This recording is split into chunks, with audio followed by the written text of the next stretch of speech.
Hello, magandang umaga mga kaibigan. So sa vlog natin ito ay pag-uusapan natin kung paano maiiwasan ang leptospirosis na isang sakit na dulot ng bakterya na Leptospira. Ang bakterya ay matatagpuan sa ihi ng mga hayop tulad ng daga at madalas ay kumakalat sa tubig baha lalo sa panahon ng tag-ulan.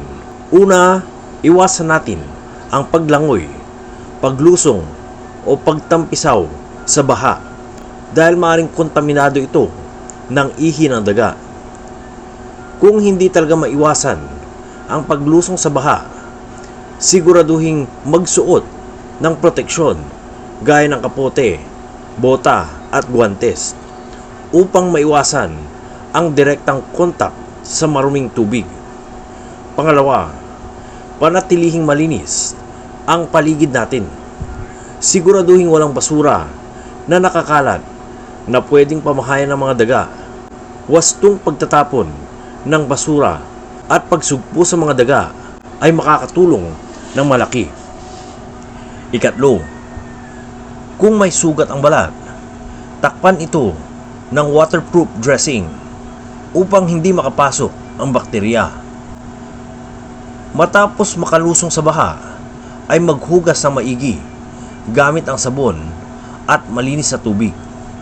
Kung sakaling makaranas kayo ng mga sintomas ng pananakit ng tiyan, lagnat, sakit ng ulo, pagsusuka o paninilaw ng balat, agad na magpatingin sa doktor para sa tamang lunas. Tandaan, walang bakuna para sa tao laban sa leptospirosis. Kaya ang pinakamabisang paraan ay ang pag-iwas sa mga panganib na nabanggit.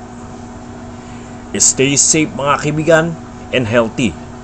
Sana'y nakatulong sa inyo ang vlog na ito para mapanatiling ligtas ang inyong pamilya laban sa leptospirosis.